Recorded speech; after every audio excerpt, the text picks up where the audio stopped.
Welcome back to the advance judicial law classes. कल हमने जाना डिफरेंट प्रोविजंस किए फ्रॉम सेक्शन 13 से टू 23 तक। बेसिकली हमने जाना कि पोर्नोग्राफी रिलेटेड चाइल्ड ऑफेंसेस क्या होते हैं, उसमें पनिशमेंट कहाँ होता है, and storage and mayor possession रखना, यानी कि मेयर पोजेस करना, स्टोरेज करना भी चाइल्ड पोजेशन, चाइल्ड पोर्नोग्राफी से रिलेटेड पोजेशन में ऑफेंस काउंट होगा अंडर सेक्शन 15 के अंदर। इसी तरह से हमने बाकी प्रोसीजर पढ़ा, सेक्शन 21, 23, 22, 23, 19 पढ़ा, जो कि बात करता है रिपोर्टिंग ऑफ ऑफेंस के बारे में, जो कि एक कास्ट करता है मैनिटरी ऑब्लिगेशन। ठीक है, उसकी लाइबिलिटी 21 में देखी हमने, 22 पढ़ा, 23 पढ़ा प्रोसीजर फॉर मीडिया के बारे में। लेकिन आज हम चैप्टर 6 से शुरू करेंगे, जो कि बात करता है procedure for recording statement of child के बारे में, चैप्टर 6। ठीक है, और यहाँ आज शुरू करने से पहले आपको मैं बता देता हूँ कि आने वाले फिर जो भी सेशन होंगे उसमें बाकी जो भी जितने भी माइनर एक्ट है वो कवर किए जाएंगे, लिमिटेशन एक्ट कवर किया जाएगा, और बाकी जितने भी एक्ट है माइनर्स वो कवर किए जाएंगे। तो उसके MCQ से रिलेटेड या जो भी कंटेंट है, जो भी उसके कॉन्सेप्ट है, उसको समझने के लिए आपको सब्सक्राइब करना पड़ेगा चैनल। सो आगे बढ़ते हैं, चैप्टर 6 से शुरू करते हैं, procedure for recording of statement of the child. ठीक, तो सेक्शन 24 से शुरू करते हैं। सेक्शन 24 बात करता है recording of statement of child के बारे में, basically recording of statement of child के बारे में। ठीक, तो statement of child to be recorded in the residence of child, कहाँ रिकॉर्ड किया जाएगा स्टेटमेंट चाइल्ड के बारे में? सी बेसिकली जब भी प्रोसीजर के बारे में बात करते हैं हम, तो चाइल्ड का स्टेटमेंट जो रिकॉर्ड होता है, ठीक, कहाँ होता है? 164 ऑफ CRPC में के जो प्रोसीजर दे रखा है, recording of statement of the, वहाँ पे एक्यूज भी है, confession, recording of confession accused का वहाँ पे भी है। Similarly statement of victims and witnesses वहाँ दे रखे हैं 164 में CRPC के। अब वो BNSS में कर दिया है 183। ठीक, लेकिन यहाँ पे बात कर रहे हैं recording of the statement of child के बारे में। तो यहाँ पे स्टेटमेंट ऑफ चाइल्ड किस तरह से रिकॉर्ड किया जाएगा बताया जा रहा है, कहाँ मतलब कहाँ प्रोसीजर बताया जा रहा है बेसिकली। तो ये रिकॉर्ड किया जाएगा at the residence of the child. For example कोई ऑफेंस होता है चाइल्ड से रिलेटेड, ठीक है, और वो चाइल्ड जो है उससे रिलेटेड जो प्रोसीडिंग्स होंगी वो इनिशिएट होगी, सीधी सी बात है। लेकिन उसका स्टेटमेंट का रिकॉर्ड किया जाएगा। ये कई बार बोलते हैं ना कि पुलिस में बुलाया, पुलिस स्टेटमेंट होता है, पुलिस ने अपने थाने में बुला लिया, तो वो चीज़ यहाँ पे फॉलो नहीं की जाएगी चाइल्ड से रिलेटेड। ठीक है, क्योंकि चाइल्ड को हम एक तरह से चाइल्ड फ्रेंडली इन्वायरमेंट बनाना है हमें।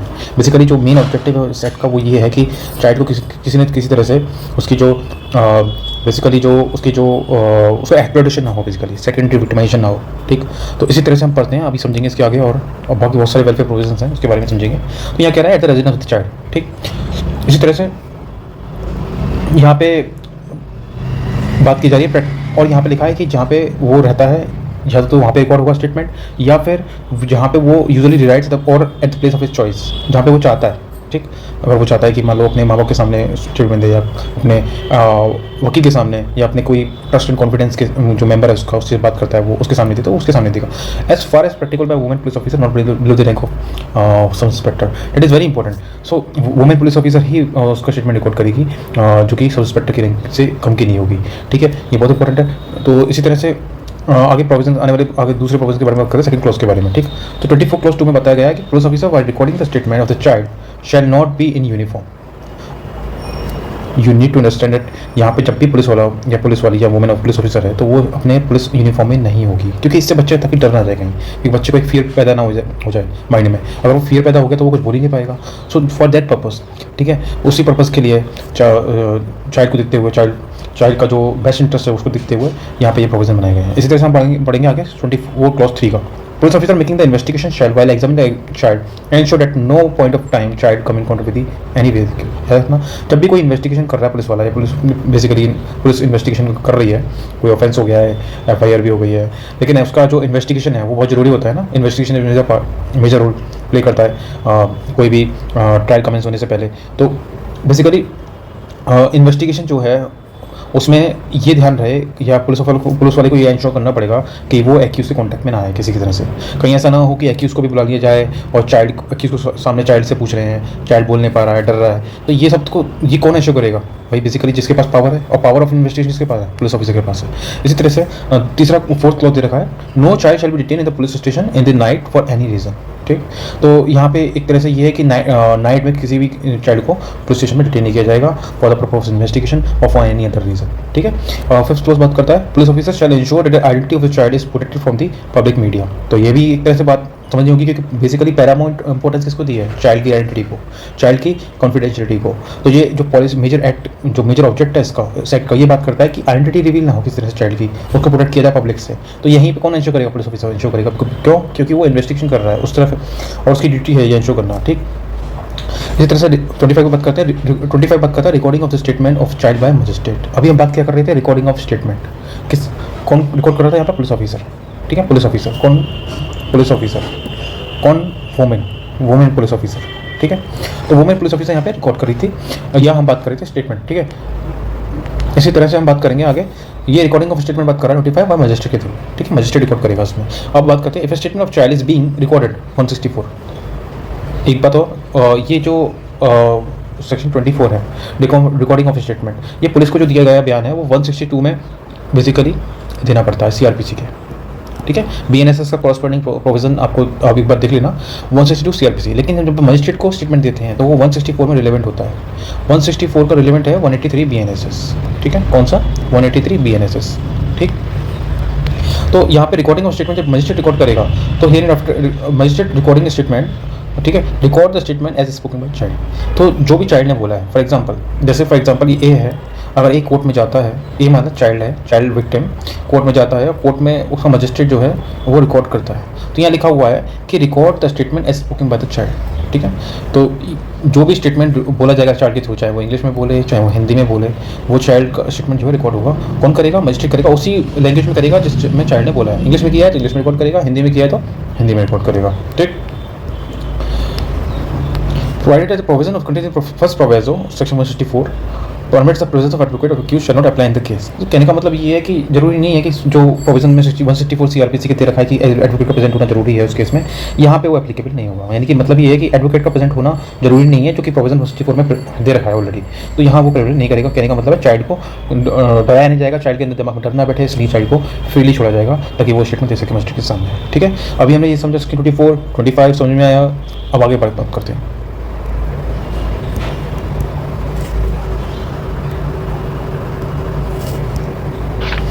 बात करते हैं सेकंड क्लॉज के बारे में। ये 25 का second clause, the magistrate shall provide the child is present और his representative copy of the recommend and specified under section 207 of the court final report जो फाइल होती है पुलिस। कहने का मतलब ये है कि यहाँ ये सेक्शन क्लॉज बात कर रहा है कि जो भी कॉपी होगी डॉक्यूमेंट की, फॉर एग्जांपल कोई क्राइम हुआ चाइल्ड के अगेंस्ट, और वो चाइल्ड के अगेंस्ट अगर क्राइम होता है तो बेसिकली इन्वेस्टिगेशन की बात कर रहे थे, इन्वेस्टिगेशन हो गया, कंप्लीट हो गया, ठीक है। अब बात जब आती है फाइनल रिपोर्ट की, यानी कि चार्जशीट की, तो चार्जशीट की जब फाइनल रिपोर्ट की जब होती है तो उसकी कॉपी की बात कर रहे हैं यहाँ पे, ठीक है। बेसिकली फाइनल रिपोर्ट की बात कर रहे हैं 173 के अंदर सीआरपीसी के अंदर, और 207 के अंदर बात कर रहे हैं जो डॉक्यूमेंट कॉपी ऑफ डॉक्यूमेंट, जो भी डॉक्यूमेंट रिलेवेंट डॉक्यूमेंट होते हैं, आईएफआर की कॉपी हो गई, ठीक है, या चार्जशीट की कॉपी हो गई, या अदर रिलेटिव डॉक्यूमेंट्स, ठीक है। उसकी कॉपी जो है चाइल्ड को या चाइल्ड के पेरेंट्स को दी जाएगी। सिंपल सी बात ये है, ठीक है। इतनी बात समझनी है आपको उसमें। लेकिन इसके साथ साथ आपको मैं एक चीज़ बता देता हूँ, दैट इज़ वेरी इंपॉर्टेंट। यहाँ पे समझना है, ये जो सेक्शन 207 सीआरपीसी और 173 सीआरपीसी की बात की, ये अब चेंज हो चुका है, जो अभी 230 बीएनएसएस में आएगा और 173 आएगा आपका 193 बीएनएसएस में, ठीक। क्योंकि अभी अमेंडमेंट नहीं हुआ है पॉक्सो में, बेसिकली अपना बीएनएसएस आ चुका है, नए लॉज आ चुके हैं, लेकिन इसमें अभी प्रोविजन पुराने ही पड़े हुए हैं, तो उनका जो है अमेंडमेंट होगा तभी तो चेंज होंगे। तो section 207 is given in the 230 BNSS and 173 is given in the 193 PNSS, ये आपको ध्यान रखना है, ठीक है। 26 के बारे में बात करते हैं, additional provision regarding statement to be recorded. ये कुछ एडिशनल प्रोविजन है, स्टेटमेंट कैसे रिकॉर्ड किया जाएगा उसके बारे में बताया गया है। मजिस्ट्रेट हो या पुलिस ऑफिसर हो, ठीक है, दोनों, मजिस्ट्रेट हो या पुलिस ऑफिसर हो, ठीक। एज ए केस में भी record the statement as spoken by the child, जैसे मैंने अभी हमने पढ़ा था, जैसे स्टेटमेंट बोलेगा चाइल्ड वैसे ही रिकॉर्ड करना पड़ेगा। लेकिन ये लिखा है in the presence of the parents और चाइल्ड और any the person home the child has a trust. कहने का मतलब ये है कि मजिस्ट्रेट या पुलिस ऑफिसर, मैंने आपको बताया था इससे पहले, वो स्टेटमेंट रिकॉर्ड जब भी किया जाएगा अगर जब चाइल्ड के जो पेरेंट्स हैं बेसिकली, या चाइल्ड के जो कोई और पर्सन है जिसे चाइल्ड के भरोसा है, जैसे बुआ हुई उसकी या कोई मामा हो गया, उसके सामने अगर वो बोलना चाहता है, वो बच्चा बोलना चाहता है, तो वो स्टेटमेंट उनके सामने, अपने परिजनों के सामने, अपने परिवार के सामने मजिस्ट्रेट को या पुलिस ऑफिसर को उनके सामने दे सकता है, ठीक है। इतनी सी बात है। वेलफेयर प्रोविजन है, चाइल्ड के पास इंटरेस्ट पैरामाउंट इंपॉर्टेंट है, उसको ही देखना पड़ता है बेसिकली।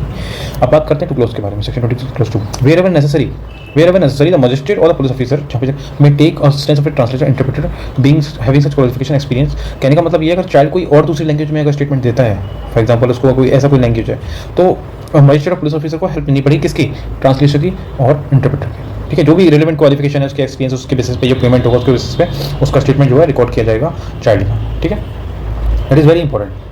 नाउ दूसरी बात है कि यहाँ पे समझेंगे हम कि मजिस्ट्रेट और police officer as a case में भी in case of child having mental, कहने का मतलब यहाँ पे क्या है, अगर चाइल्ड को मेंटली सफ़र कर रहा है, फिजिकली डिसेबल्ड है, तो उसमें मजिस्ट्रेट और पुलिस ऑफिसर दोनों को ही हेल्प लेनी पड़ेगी। किसकी? यहाँ लिखा है assistant of the special educator, किसकी?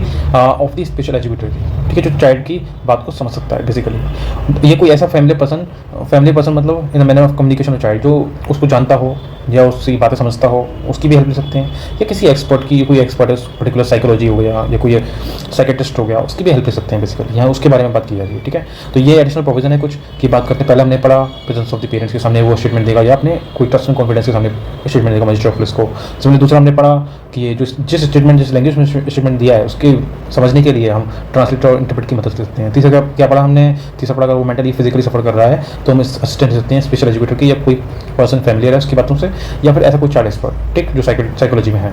बेसिकली फोर्थ क्लास बात करते हैं नोटिस के बारे में। तो जब बात करता है वेयर पॉसिबल, तो magistrate police officer as a case में भी शैल इंश्योर तो statement child is also record. कहने का मतलब ये है कि चाहे वो मजिस्ट्रेट ले रहा हो, चाहे पुलिस ऑफिसर ले रहा हो, स्टेटमेंट रिकॉर्ड कर रहा हो, उनको दोनों को ये इंश्योर करना चाहिए कि चाइल्ड का जो स्टेटमेंट है वो रिकॉर्ड हो किस तरह से, चाहे ऑडियो से या वीडियो से या इलेक्ट्रॉनिक। कहने का मतलब ऑडियो वीडियो के फॉर्म में वो इलेक्ट्रॉनिक मोड के थ्रू रिकॉर्ड कर सकता है, ठीक है। अब बात करते हैं 27 मेडिकल एग्जामिनेशन के बारे में। अभी हमने पढ़ा रिकॉर्डिंग ऑफ स्टेटमेंट के बारे में, तो एक बार समझ लेते हैं इस चीज़ को कि रिकॉर्डिंग ऑफ स्टेटमेंट क्या पढ़ा हमने एडिशनल प्रोविजन पर 26 में। 25 में हमने क्या पढ़ा? Recording of statement by child by magistrate, ठीक, मजिस्ट्रेट के द्वारा 25 में होता है। पुलिस के द्वारा कहाँ होता है? 24 में। कौन करेगा? वो मैं पुलिस ऑफिसर करेगी, ठीक है, और वो यूनिफॉर्म में नहीं होनी चाहिए, ठीक। इस तरह से हमने ये सब पढ़ा था। इसके बाद 26 पढ़ा हमने एडिशनल प्रोविजन, ठीक है, किसके सामने हो सकता है प्रेजेंट असिस्टेंट रिकॉर्ड, किसके सामने होना चाहिए। जनरल रूल दे रखा है, मतलब बेसिकली ये रूल दे रखा है कि प्रेजेंस ऑफ पेरेंट्स चाइल्ड होना चाहिए, या कोई ऐसा पर्सन जो चाइल्ड पे भरोसा करता हो। ये दूसरा दे रखा है कि may take the assistant translator. ये सब सारे प्रोविजन हैं, ठीक है, हमने समझे अभी। अब बात करते हैं मेडिकल एग्जामिनेशन के बारे में, ठीक। सेक्शन 27 बात करता है पॉक्सो का कि मेडिकल एग्जामिनेशन ऑफ चाइल्ड का किस तरह से होगा। यहाँ लिखा है, देखा रखा है कि मेडिकल एग्जामिनेशन चाइल्ड का और इस एक्ट के अंदर 164A CRPC के तहत होगा। 164A में क्या है? विक्टिम की एग्जामिनेशन दे रखी है बेसिकली, वहाँ पे भी मेडिकल एग्जामिनेशन दे रखा है। और सिमिलरली उसी, क्योंकि ये एज सच यहाँ पे कोई प्रोसीजर नहीं दे रखा है, तो प्रोसीजर कहाँ दे रखा है? CRPC में, तो हमें कहाँ जाना पड़ेगा? CRPC में, है ना। तो 164A के तहत जो भी रूल्स दे रखे हैं उसके हिसाब से हमें मेडिकल एग्जामिनेशन करना पड़ेगा, सीधी सी बात ये है, ठीक। यहाँ दे रखा है एक 164 में 184 BNSS कर दिया है, आपको समझना पड़ेगा 164A 184 BNS। पहले हमने क्या पढ़ा था? 164, ठीक है, 164 CRPC, जो किसमें है? 183 BNSS में। यहाँ पढ़ा था ना हमने, एक मिनट। मजिस्ट्रेट की जो रिकॉर्डिंग स्टेटमेंट करेगा वो 164 में है, 164 का दे रखा है 183 में BNSS में, ठीक। और जब हम इसके बारे में बात करेंगे 164A के बारे में, मेडिकल एग्जामिनेशन क्या होता है? वो recording of statement bye magistrate 164 में, और 164A यानी कि 184 BNS में मेडिकल एग्जामिनेशन होगा चाइल्ड का, ठीक है, CRPC के तहत। अब विक्टिम होती है, अगर मान लो गर्ल चाइल्ड होती है, मान लो लड़की होती है, क्योंकि विक्टिम कौन है यहाँ पे? चाइल्ड लड़का भी सकता है, लड़की भी सकती है। अगर लड़की होती है तो मेडिकल एग्जामिनेशन कौन करेगा? वुमेन डॉक्टर करेगी, ठीक है। ये सिंपल सी प्रोविजन है, बहुत ईजी है टू अंडरस्टैंड है। तीसरा क्लास बात करता है मेडिकल एग्जामिनेशन कंडक्ट होगा किसके प्रेजेंस में? अभी हमने पढ़ा रिकॉर्डिंग ऑफ स्टेटमेंट प्रेजेंस होंगे, किसके प्रेजेंस में होगा? पेरेंट के में, या कोई अदर पर्सन ऑफ चाइल्ड जिसमें ट्रस्ट कॉन्फिडेंस। सिमिलरली यहाँ बात है मेडिकल एग्जामिनेशन भी उसके पेरेंट के प्रेजेंस में होगा, बच्चा तक डरे नहीं, और इस तरह से उसकी जो जिससे वो भरोसा करता है, विश्वास करता है, बेसिकली उसके सामने भी मेडिकल एग्जामिनेशन हो सकता है। फोर्थ क्लास बात करते हैं 27 क्लास 4 के बारे में। 27 क्लास 4 किसके बारे में बात कर रहा है? मान लो कोई पेरेंट है या चाइल्ड है, चाइल्ड का कोई पेरेंट है, या कोई ऐसा पर्सन जिस पे वो भरोसा करता है, वो है ही नहीं किसी तरह से, किसी वजह से, किसी रीजन की वजह से, तो मेडिकल एग्जामिनेशन किसके प्रेजेंस में किया जाएगा? ऐसी वुमेन के प्रेजेंस में किया जाएगा जो नॉमिनेटेड है by the head of the medical exam institution, ठीक है। मेडिकल इंस्टीट्यूशन नॉमिनेट कर सकता है ऐसे हेड को जिसके सामने वो, जिस वुमेन के सामने, बेसिकली वो वुमेन होनी चाहिए, ठीक है, उसके सामने वो चाइल्ड अपना स्टेटमेंट या मेडिकल एग्जामिनेशन दे सके, ठीक है। स्टेटमेंट की बात नहीं की, मेडिकल एग्जामिनेशन। इसके बाद बात करते हैं चैप्टर 7 के बारे में, स्पेशल कोड के बारे में, दैट इज़ वेरी इंपॉर्टेंट, ठीक है। तो यहाँ पे समझना होगा डेजिग्नेशन ऑफ स्पेशल कोड किसकी पावर है? पावर पीटी का क्वेश्चन बहुत रिलेवेंट हो सकता है, पूछ सकता है कि आपकी कौन सी गवर्नमेंट जो है डेजिग्नेट करती है और कौन सी कोर्ट होती है स्पेशल कोर्ट। तो ये समझना होगा, यहाँ पे लिखा है state government with share in consultation with the chief justice of high court, यानी कि स्टेट गवर्नमेंट CGI जो होते हैं हाई कोर्ट के, उनसे पर्टिकुलर स्टेट के उससे कंसल्ट करके नोटिफिकेशन के थ्रू निकाल के हर डिस्ट्रिक्ट के लिए हर लिखा है एक कोर्ट ऑफ सजेशन को स्पेशल कोर्ट, यानी कि स्पेशल कोर्ट बना सकती है ट्राई करने के लिए ऑफेंसेस, ठीक है, special court, it is very important, ठीक। अब यहाँ पे प्रोवाइजो में ये देखा है कि अगर if a special court of session is notified as children court, अगर मान लो कोई कोर्ट ऑफ सेशन को चिल्ड्रन कोर्ट्स बना भी दिया गया है, चिल्ड्रन कोर्ट्स किसके अंदर, commission of protection of child rights के अंदर, क्योंकि एक्ट है जो कि बेसिकली डील करता है चाइल्ड से रिलेटेड, तो कमीशन ऑफ इसके अंदर बना दिया चाइल्ड कोर्ट, चिल्ड्रन को बना दिया स्पेशल कोर्ट ऑफ सेशन को, या स्पेशल कोर्ट डेजिग्नेट हो गई है इसी पर्पस, इसी से रिलेटेड कुछ पर्पस के लिए। फॉर एग्जांपल ये जो एक्ट है ना, इसमें बेसिकली इन कोर्टों को कुछ काम दे दिया है, ऐसा समझिए आप, ठीक है, जो अंडर एनी अदर लॉ, किसी और लॉ में, ठीक है, for time use force, then such court shall be deemed to be a special court for this section, under this section, और उस कोर्ट को भी हम क्या कहेंगे, स्पेशल कोर्ट कहेंगे, सिंपल सी बात है, ऐसा समझना है, ठीक। अब बात करते हैं 28 क्लॉज 2 के बारे में, ठीक है।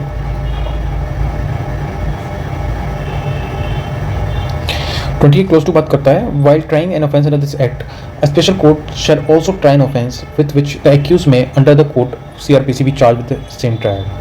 इसका मतलब समझ में आ रहा है?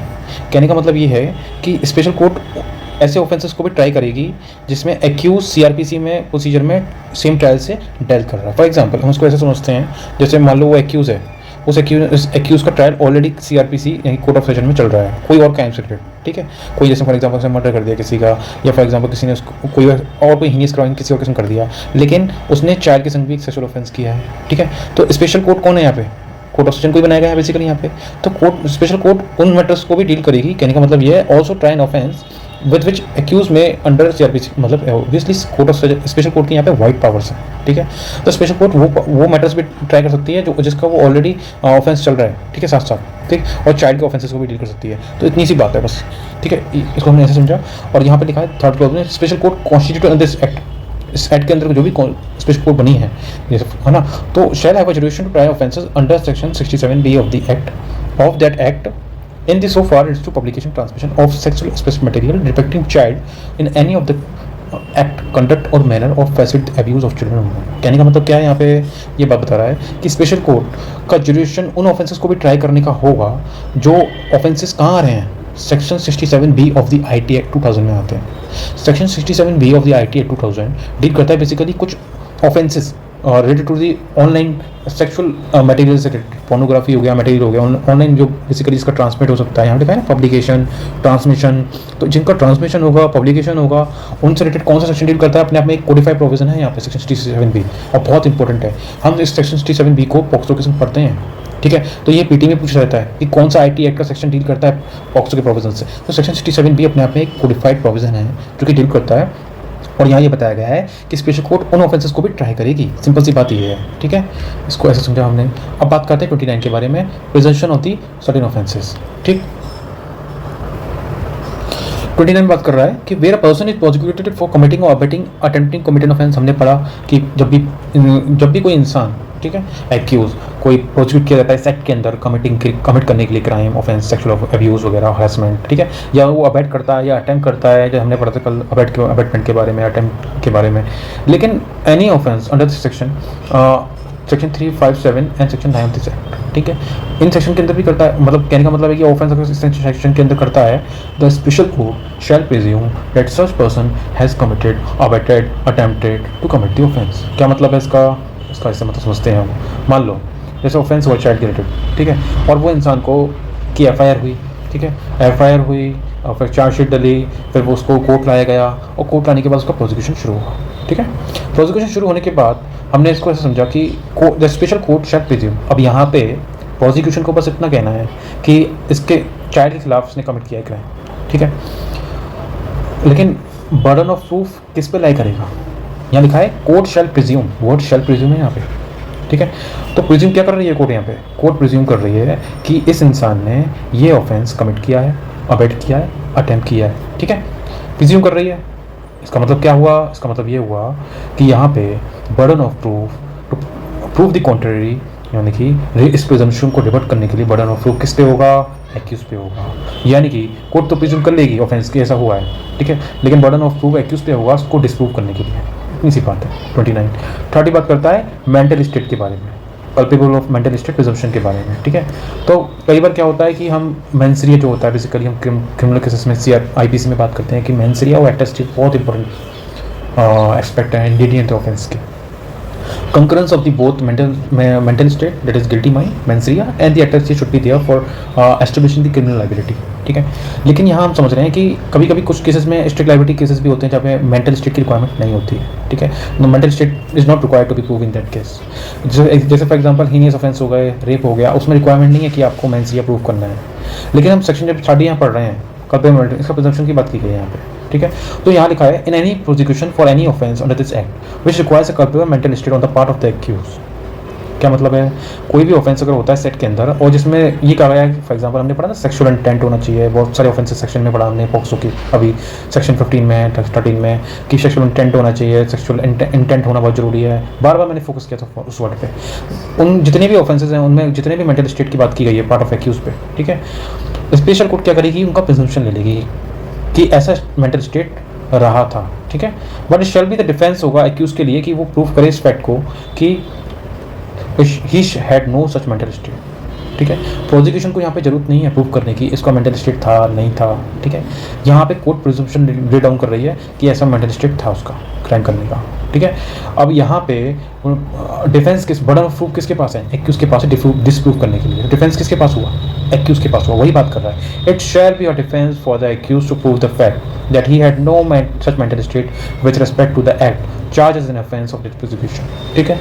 समझ में आई बात, क्लियर हुआ?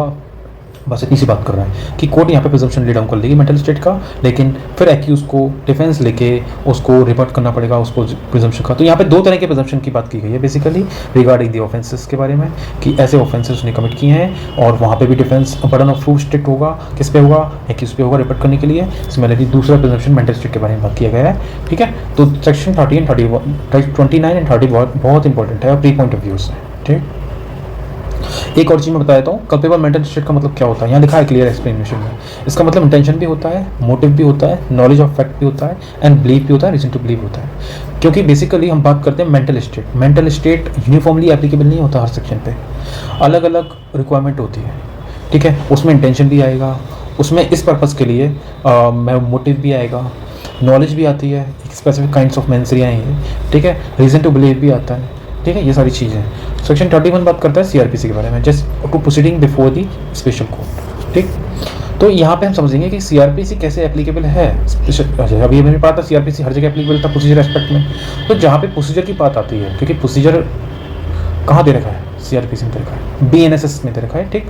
तो उसका प्रोसीजर हम इस रेफरेंस में स्पेशल कोर्ट के रेफरेंस में, यानी कि स्पेशल कोर्ट में वो प्रोसीडिंग जो भी एप्लीकेबल होती हैं सीआरपीसी में वो एप्लीकेबल स्पेशल कोर्ट में होंगी, ठीक है। क्योंकि जब हम कोर्ट ऑफ सेशन की बात कर रहे हैं यहाँ पे और कोर्ट ऑफ सेशन को स्पेशल कोर्ट बना रहे हैं, उसकी प्रोसीडिंग्स भी वहीं चल रही हैं, तो प्रोसीजर कहाँ फॉलो होगा, सीआरपीसी में तो होगा। तो यही बताया गया है कि save as provided in this act, जब तक कि इसमें कुछ इस एक्ट के अंदर सेव नहीं है, कहने का मतलब है इस एक्ट में कुछ बताया नहीं गया है, ठीक है, इस चीज़ के बारे में कि ऐसा नहीं करना है या ऐसा इसको प्रोसीडिंग को ये अप्लाई नहीं होंगी, एप्लीकेबल नहीं होंगी, ठीक है, जब तक the provision of this code of CrPC के यानी कि बीएनएसएस के, ठीक है, including the provision of bail and bonds, ठीक है, बेल एंड बॉन्ड्स से रिलेटेड भी प्रोविजन एप्लीकेबल होंगे, अप्लाई होंगे उन प्रोसीडिंग्स में before the special court and for the purpose of this said provision the special court shall be deemed क्या मानी जाएगी to be the court of session. वही बात आ गई, मैंने कहा था स्पेशल कोर्ट इसी पर्पस के लिए प्रोसीडिंग एप्लीकेबल होती है, तो उसको कोर्ट ऑफ सेशन भी बोलेंगे हम। And the person conducting prosecution before special court उसे हम बोलेंगे पब्लिक प्रोसिक्यूटर, बहुत इंपॉर्टेंट है, ठीक है। जो भी प्रोसिक्यूशन कर रहा है स्पेशल कोर्ट में उसे क्या बोलेंगे, पब्लिक प्रोसिक्यूटर। कौन करता है प्रोसिक्यूशन, प्रोसिक्यूशन कौन करता है, बेसिकली दो पार्टी दो होते हैं बेसिकली, यहाँ पे पार्टी होती है क्रिमिनल केस में, प्रोसिक्यूशन होती है और एक्यूज डिफेंस होता है, ठीक है। तो प्रोसिक्यूशन यहाँ पे प्रोसिक्यूशन कौन करेगा यहाँ पे कंडक्ट, पब्लिक प्रोसिक्यूटर करेगा, ठीक है, स्टेट की तरफ से। सेक्शन 32 स्पेशल पब्लिक प्रोसिक्यूटर के बारे में बात करते हैं। स्पेशल पब्लिक प्रोसिक्यूटर सेक्शन 32 बात करता है द स्टेट गवर्नमेंट शैल बहुत इंपॉर्टेंट है, स्टेट गवर्नमेंट यहाँ पे अपॉइंट करेगी स्पेशल पब्लिक प्रोसिक्यूटर को हर स्पेशल कोर्ट के लिए। सेक्शन 32 में स्पेशल पब्लिक प्रोसिक्यूटर दे रखा है, कहाँ दे रखा है, सेक्शन 32 में, ठीक। लेकिन यहाँ समझना पड़ेगा हमें कि अपॉइंट कौन करता है स्पेशल प्रोसिक्यूटर को, पॉक्सो में। तो यहाँ मतलब है स्टेट गवर्नमेंट अपॉइंट करेगी सेक्शन 32 में, लेकिन बहुत इंपॉर्टेंट समझना है कि जिसकी एक्सपीरियंस बता रखा है यहाँ पे for cases only under the provision, उसके बारे में पढ़ेंगे, एक्सपीरियंस के बारे में स्टेट गवर्नमेंट करेगी, ठीक है। दूसरा क्लॉज बात करता है एक्सपीरियंस के बारे में कि एलिजिबिलिटी क्या होगी, ऐसे मतलब कौन होगा special prosecutor, state government appoint कर देगी, किसको करेगी स्पेशल, तो उसकी क्वालिफिकेशन क्या होगी, याद रखेंगे। A person shall be eligible to be appointed special public prosecutor section 1 में जब वो एडवोकेट में प्रैक्टिस कर रहा हो as an 7 years, not less than 7 years as an advocate. यानी कि उसकी मैक्सिमम 7 साल की प्रैक्टिस होनी चाहिए। लेकिन अभी यहाँ पे हम BNSS आ चुका है नया लॉ। BNSS का हम जब सेक्शन पढ़ते हैं, कौन सेक्शन पढ़ते हैं, सेक्शन 18 पढ़ते हैं BNSS का, उसमें भी पब्लिक प्रोसिक्यूटर के बारे में बात की गई है, स्पेशल पब्लिक प्रोसिक्यूटर के बारे में बात की गई है। तो special public prosecutor section 18 clause 8 में बारे में बात की गई है, और उसमें जो क्वालिफिकेशन है वो 7 ईयर्स नहीं है, 10 ईयर्स कर दी है। ठीक है, यहाँ दे रखा है सेक्शन 24 CRPC, जो कि ओल्ड CRPC डील करता है स्पेशल पब्लिक प्रोसिक्यूटर के बारे में, क्लॉज 8 के बारे में। ठीक है, अब वो 24 ओल्ड CRPC से कर दिया है सेक्शन 18 BNSS का क्लॉज 8, जिसमें public prosecutor, special public prosecutor की क्वालिफिकेशन दे रखी है। कितनी दे रखी है, सेक्शन 18 क्लॉज 8 में है, कितनी दे रखी है, 10 साल से कम नहीं होनी चाहिए।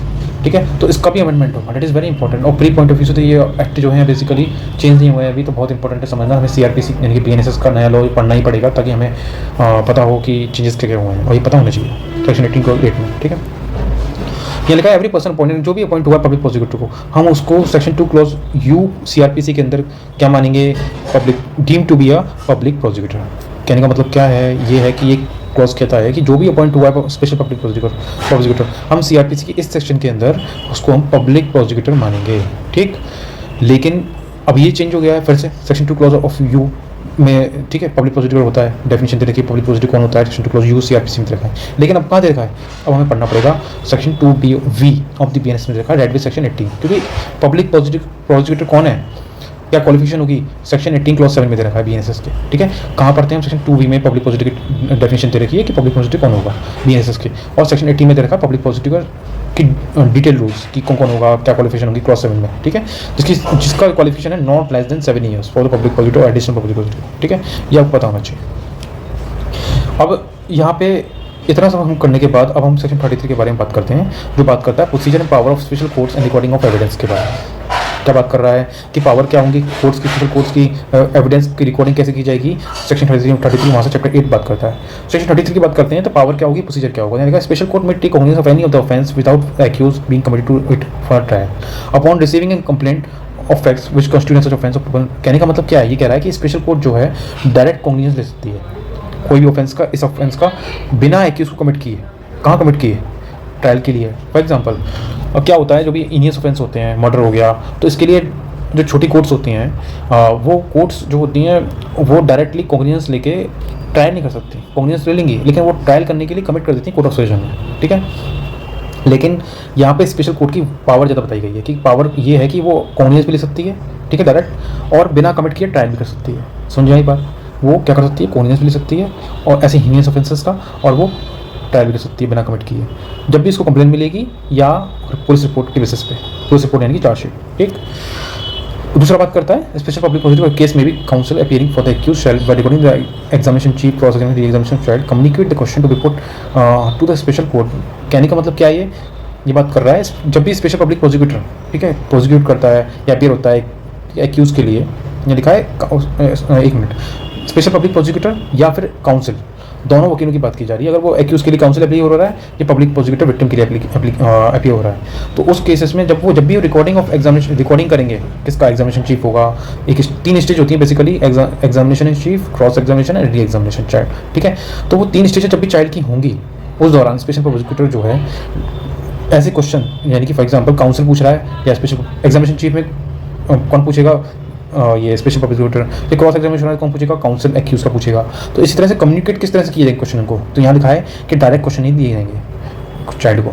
यहाँ पे चाइल्ड को क्वेश्चन पहले पुट किए जाएंगे जो भी पूछने हैं स्पेशल कोर्ट को, ठीक है, उसके बाद वो स्पेशल कोर्ट को बताने के बाद वो क्वेश्चन चाइल्ड से पूछे जाएंगे। ठीक है, कहने का मतलब डायरेक्टली उसको एक तरह से डराया नहीं जाएगा, ठीक है, बच्चा डरना जाए इसलिए। थर्ड क्लॉज बात करता है स्पेशल कोर्ट में is necessary permit the frequent breaks for the child during the trial. अब बेसिकली ट्रायल थोड़ा लंबा हो सकता है, तो उसमें कुछ ब्रेक की बात की गई है, खास इंपॉर्टेंट नहीं है। फोर्थ क्लॉज बात करता है 33 का चाइल्ड फ्रेंडली एटमोसफियर के बारे में।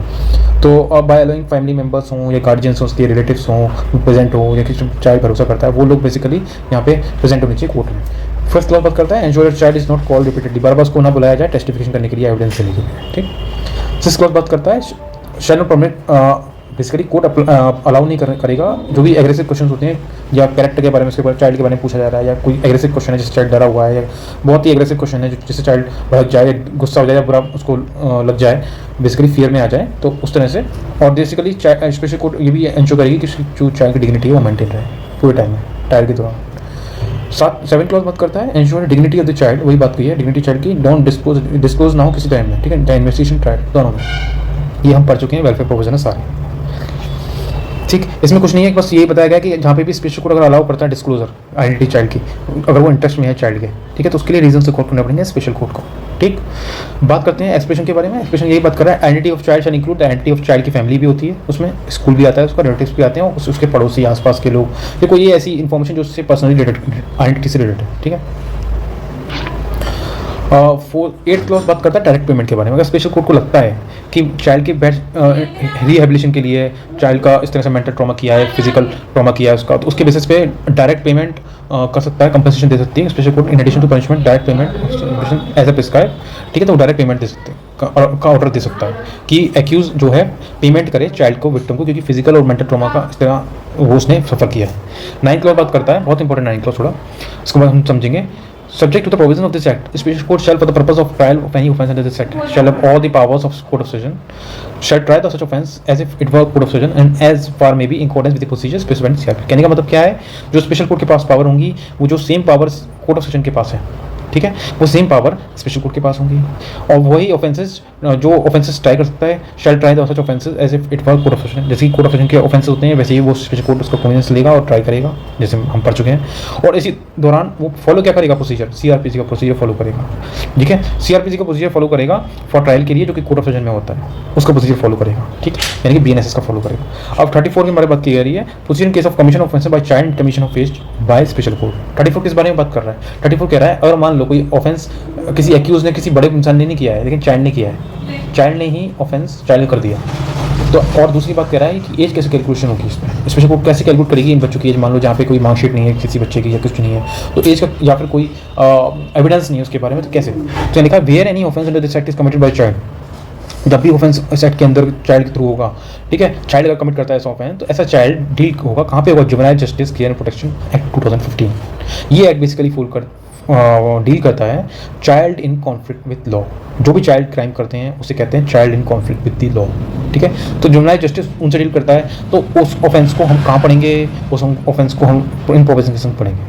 ठीक है, ऐसे ऑफेंस चाइल्ड के थ्रू होते हैं, तो अब चाइल्ड के दौरान होते हैं। तो अब बात करते हैं दूसरा clause, if any question arise in proceeding, और कोई भी क्वेश्चन अराइज होता है प्रोसीडिंग स्पेशल कोर्ट के सामने कि ऐसा चाइल्ड पर्सन जो है चाइल्ड है या नहीं है, ठीक है, बेसिकली कंफ्यूजन है कि ये चाइल्ड है कि नहीं है, बेसिकली उसको कोई एविडेंस नहीं है कि ये चाइल्ड है भी या नहीं, तो ऐसा क्वेश्चन कौन देखेगा, क्वेश्चन डिटरमाइन करेगा स्पेशल कोर्ट, पता करेगी स्पेशल कोर्ट, ठीक है, after satisfying itself about the age of such person, ठीक है, और and shall record in writing reason writing for determination. कहने का मतलब ये है कि सेक्शन 94 या 95 में जुवेनाइल जस्टिस में एक प्रोविजन दे रखा है जो कि डिटरमिनेशन ऑफ एज के बारे में बात करता है, जिसमें हम 3-4 बेसिकली कंडीशंस लेते हैं, एविडेंसेस लेते हैं फॉर डिटरमिनेशन ऑफ एज, यानी कि बच्चे की जब एज कन्फ्यूजन होता है तो हम सेक्शन 94 जुवेनाइल जस्टिस का पढ़ते हैं, और उसमें दे रखा है 3-4 कंडीशन, 3-4 बेसिकली हमें कंडीशन फॉलो करनी है जिसके थ्रू एज पता कर सकते हैं। पहला क्या होता है, पहला उसका जो मार्कशीट है, मैट्रिकुलर सर्टिफिकेशन है वो होता है। दूसरा भी इसमें कुछ दे रखा है कि कोई ऐसा कोई सर्टिफिकेशन है उसका जिसमें 10th की मार्कशीट हमने पढ़ी, कोई और कोई मार्कशीट है दूसरी, ठीक है, वो, या तीसरा 2-3 उसमें चीज़ दे रखी हैं, और चौथा बात किया ओसिफिकेशन टेस्ट के बारे में। ओसिफिकेशन टेस्ट बेसिकली एक बोन डेंसिटी टेस्ट होता है जिसमें हम किसी इंसान की एज पता कर सकते हैं, लेकिन वो इतना रिलायबल नहीं होता, ठीक है, लेकिन इन चीज़ों के थ्रू हम डिटरमाइन कर सकती है स्पेशल कोर्ट, या सेकंड क्लॉज के बारे में देखा, ठीक है। 3rd क्लॉज 34 का देखा, no order made by special court shall be deemed to be invalid. अगर एक बार स्पेशल कोर्ट ने ऑर्डर कर दिया कि ये एज इसकी है, इसके थ्रू एविडेंसेस के थ्रू, ठीक है, तो उसके बाद दूसरा प्रूफ लाके उसको इनवैलिड नहीं कर सकते। सीधी बात है कि कोर्ट एविडेंस पे चलती है, कोई भी एज डिटरमाइन होगी तो एविडेंस पे होगी, ठीक है, दूसरी बार प्रूफ लाके उसको रिवर्ट नहीं कर सकते हैं, जो ऑर्डर है उसको हम असाइड नहीं कर सकते, सेट असाइड, ठीक। 35 में बात की जा रही है period of recording of evidences end of child disposal, बहुत इंपॉर्टेंट है, it is very important from the time frame, ठीक है, टाइम फ्रेम बताया गया है बेसिकली यहाँ पे कि एविडेंस जो रिकॉर्ड किए जाएंगे चाइल्ड के, और केस को डिस्पोज कितने टाइम में किया जाएगा, तो यहाँ दे रखा है द एविडेंस चाइल्ड का विद रिकॉर्ड किया जाएगा with in a period of 30 days. Please important, बहुत प्री पॉइंट ऑफ व्यू से बहुत important, with in a period of 30 days of the special court, जो भी कोर्ट कॉग्निजेंस लेगी उसके 30 दिन के अंदर, उसके 30 दिन के अंदर, ठीक है, एविडेंस जो चाइल्ड रिकॉर्ड 30 दिन के अंदर जब भी कॉग्निजेंस लेगी वो एविडेंस का चाइल्ड का रिकॉर्ड किया जाएगा, ठीक है, और डिले होता है तो उसके लिए रीजंस मेंशन करेगी स्पेशल कोर्ट। लेकिन दूसरा क्या क्लॉज कहता है, दूसरा क्लॉज कहता है 35 का कि ट्रायल कंप्लीट कब होगा, ट्रायल कंप्लीट कब होगा, टाइम बताया गया है with in period of 1 year, 1 साल के अंदर जब भी वो कॉग्निजेंस लेती है उसके अंदर ट्रायल कंप्लीट हो जाना चाहिए। तो ये बेसिकली स्पीडी ट्रायल से रिलेटेड है। 36 बात करता है child not to see accused at the time of testifying, ठीक है। ठीक है। तो special court shall ensure that the child is not exposed to any way to accused, ये पहले प्रोविजन ही पढ़ चुके हैं, ठीक है। इन्वेस्टिगेशन टाइम पे भी चाइल्ड को एक्यूज के सामने नहीं मिलाया जाएगा, नहीं दिखाया जाएगा, नहीं। सिमिलरली यहाँ पे बताया गया कि एविडेंस रिकॉर्ड किया जाएगा, तब भी चाइल्ड को जो है एक तरह से उसको दूर रखा जाएगा उससे, ठीक है, एविडेंस के देते समय, रिकॉर्डिंग ऑफ एविडेंस। कौन एंश्योर करेगा? स्पेशल कोर्ट एंश्योर करेगी यहाँ पे ये चीज़। फॉर द पर्पस सेक्शन दूसरे क्लॉज 36 का जब ये देखा है, स्पेशल कोर्ट में रिकॉर्ड कर सकती है स्टेटमेंट चाइल्ड का थ्रू वीडियो कॉन्फ्रेंस के थ्रू भी, या फिर सिंगल विजिबिलिटी मिरर के थ्रू, कर्टेंस के थ्रू, या कोई अदर डिवाइस के थ्रू।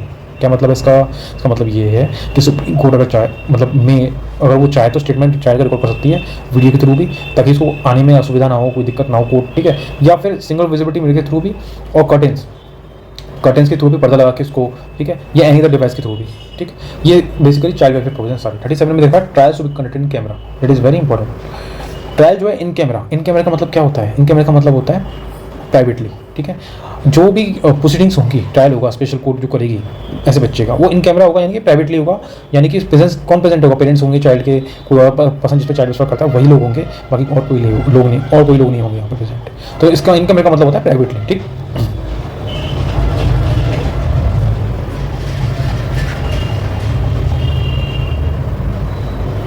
ये बस ये प्रोविजन में दे रखा है कि स्पेशल कोर्ट को अगर लगता है कि चाइल्ड जो है एग्जामिन होना चाहिए ऐसी जगह पे जहाँ पे कोर्ट, मतलब बेसिकली कोर्ट एक ऐसी जगह है जहाँ पे बहुत सारे लोग रहते हैं, पब्लिक भी रहती है, और स्पेशल कोर्ट को ऐसा लगता है तो एक स्पेशल प्रोविजन भी है यहाँ पे दे रखा है प्रोविजन के अंदर कि अगर वो चाहे तो एक कमीशन इशू कर सकती है, उस हिसाब से डील कर सकती है। सेक्शन 284 CRPC में पढ़ते हैं वो, ठीक है। तो एक कमीशन इशू कर सकती है जो कमीशन उसका जो है बेसिकली रिकॉर्डिंग करेगा, ठीक है, ट्रायल मतलब बेसिकली एग्जामिन करेगा उसको चाइल्ड का, ठीक है, दूसरी जगह पे। अब बात करते हैं 38 के बारे में, assistance of interpreter and expert while recording of evidences of child, ठीक।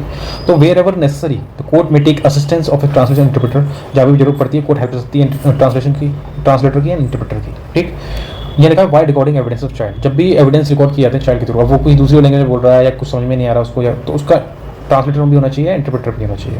दूसरा कह रहा है अगर चाइल्ड सफर कर रहा है मेंटल फिजिकल से, तो स्पेशल कोर्ट वहाँ पे प्रोवाइड कर सकती है special assistance of the special educator का, या कोई ऐसा इंसान जो फैमिली है उसकी कम्युनिकेशन से। ये सारे प्रोविजन जरूरी होते हैं और ये कॉमन सेंस की बात है, लेकिन आपको सेक्शन ध्यान रखना है, सेक्शन 38 में दे रखा है, ठीक।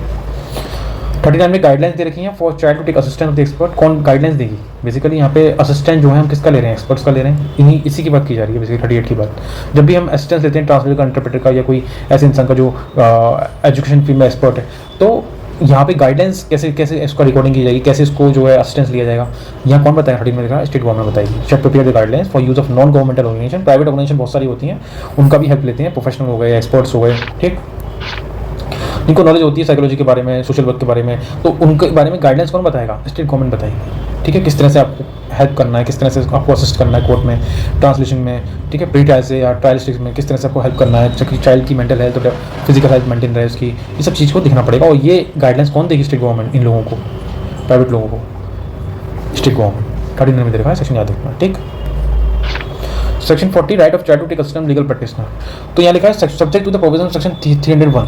क्या बात कर रहा है? सेक्शन 41 का बात कर रहा है कि लीगल प्रैक्टिशनर मतलब अपनी पसंद का, जो कोई अपनी कोई अलग से कोई वकील हायर करना चाहते हैं, उसके पेरेंट्स या चिल्ड्रन, चाइल्ड जो है बेसिकली वो ले सकता है, यहाँ पे इसका राइट है। सेक्शन 40 बताता है इसका राइट है, वो अगर अलग से वकील चलना चाहे तो कर सकता है, इसमें कोई दिक्कत नहीं है, ठीक है। लेकिन यहाँ लिखा subject to the provision to section 301 of the CRP। इसका मतलब क्या है? यहाँ पे वही देखा है appearance by the public prosecutor, ठीक है। पब्लिक प्रोसिक्यूटर जो है बेसिकली केस डील करता है, तो उसमें कुछ रूल्स दे रखे हैं कि वो चाहे तो अपना खुद का वकील हायर कर सकते हैं। तो यही बताया गया है, सेक्शन 301 ऑफ द CRPC दे रखा है अब नए वाले सेक्शन में जो हम पढ़ेंगे, सेक्शन 338 BNSS में, ठीक। ये देखा फैमिली और guardian of the child shall be entitle to assistance of legal counsel of the choice. अगर वो चाहे तो अपनी चॉइस का लीगल काउंसिल अपॉइंट कर सकते हैं, ठीक है, चाहे तो असिस्ट ले सकते हैं उसकी, कोई भी ऑफेंस में एक्ट के अंदर हुआ है तो। लेकिन यहाँ देखा है फैमिली और guardian child unable to offer legal counsel legal service authority को प्रोवाइड करेगी। ये simple welfare provision again legal aids related, ठीक है। 41 बात करता है 3 to 13 सेक्शन जो होते हैं किसके बारे में डील करते हैं? 3 to 13 बात करते हैं चाइल्ड रिलेटेड ऑफेंसेस के बारे में, सेक्सुअल हरासमेंट हो गया, इसमें सब पेनिट्रेटिव सेक्सुअल असॉल्ट हो गया, ये सब आता है। लेकिन यहाँ लिखा है not to apply in certain cases. Basically यहाँ बात करिए मेडिकल एग्जामिनेशन, मेडिकल ट्रीटमेंट, जब भी मेडिकल एग्जामिनेशन, मेडिकल ट्रीटमेंट होगा चाइल्ड का, तो उस केसेस में ये ऑफेंसेस एप्लीकेबल नहीं होते, ठीक है, क्योंकि स्पेशल प्रोसीजर होता है मेडिकल एग्जामिनेशन, मेडिकल ट्रीटमेंट में बॉडी टच भी की जाती है चाइल्ड की, या मेडिकल ट्रीटमेंट के और तरीके से उसको फॉलो प्रोसीजर होते हैं उसके जो टेक्निकल होते हैं जो फॉलो किए जाते हैं, उसमें ये प्रोविजन एप्लीकेबल नहीं होंगे, ठीक है। और ऐसा एग्जामिनेशन जो है कंसेंट से लिया जाएगा, पेरेंट्स से, गार्जियन से, ठीक है, जब ये रूल्स एप्लीकेबल होंगे। कहने का मतलब है सेक्शन 314 अप्लाई नहीं होगा जब वो कंसेंट से लेके मेडिकल एग्जाम किया जा रहा है, मेडिकल ट्रीटमेंट किया चाइल्ड का। ठीक, 42 हम पढ़ चुके थे पहले, ऑलरेडी पढ़ चुके थे। 42 वही अल्टरनेटिव पनिशमेंट के बारे में बात करता है। मान लो इस ऑफेंस, इस एक्ट के अंदर जो ऑफेंस दे रखा है और आईपीसी के अंदर भी सेम पनिशमेंट दे रखा है, इस एक्ट के अंदर भी सेम पनिशमेंट दे रखा है। कहने का मतलब ये है कि जिसमें जो हायर पनिशमेंट होगा ऑफेंस में और एक्ट के अंदर वो एप्लीकेबल होगा। फॉर एग्जांपल यहाँ पे भी ऑफेंस दे रखा है और पॉक्सो के अंदर, आईपीसी में भी वो एक ऑफेंस दे रखा है सेक्सुअल रिलेटेड ऑफेंस, वहाँ भी पनिशमेंट है, यहाँ भी पनिशमेंट है, और जिसका पनिशमेंट हायर होगा वो प्रिवेल करेगा। ठीक है, 42 के बारे में बात करता है। 42 हम पढ़ चुके थे कि एक्ट नॉट इन डेरोगेशन, हम पढ़ते हैं इसको बाकी एक्ट के संग। ठीक है, 43 हम बाद में पढ़ेंगे, अभी हम यहाँ तक करते हैं। ठीक, आई होप आपको सब समझ में आया होगा जो भी मैंने समझाया, और यहाँ पे कुछ चेंजेस जो किए हैं उसको ध्यान में रखते हुए। बहुत इंपॉर्टेंट है कि बच्चे बहुत गलती कर देते हैं पीटी में, और जो अमेंडमेंट हुए हैं उसको ध्यान में रखते हुए आपको नए प्रोविजंस को ऐड करना पड़ेगा, तब तक इसमें अमेंडमेंट ना हो जाए। ठीक है, आई होप आपको समझ में आएगा। बाकी के सेक्शन हम आगे डील करेंगे, और जो भी मैंने पीडीएफ को दी है, जो उसमें केस लॉज मेंशन कर रखे हैं, नोट्स रखे हैं, बहुत इंपॉर्टेंट है from the mains as well as pre point of view दोनों। ठीक है, तो आपको फॉलो करने हैं इस तरह से। The video comes to an end, and अगर इन फ्यूचर में आपको कोई अपडेट चाहिए, कोई भी आपको वीडियो चाहिए, या कोई और मैंने कवर करना है कॉन्सेप्ट के साथ, तो आप इसको सब्सक्राइब करिए। कमेंट में अगर कोई आपको और कोई दिक्कत आ रही है तो आप प्लीज़ कमेंट करिए। ठीक, थैंक यू सो मच।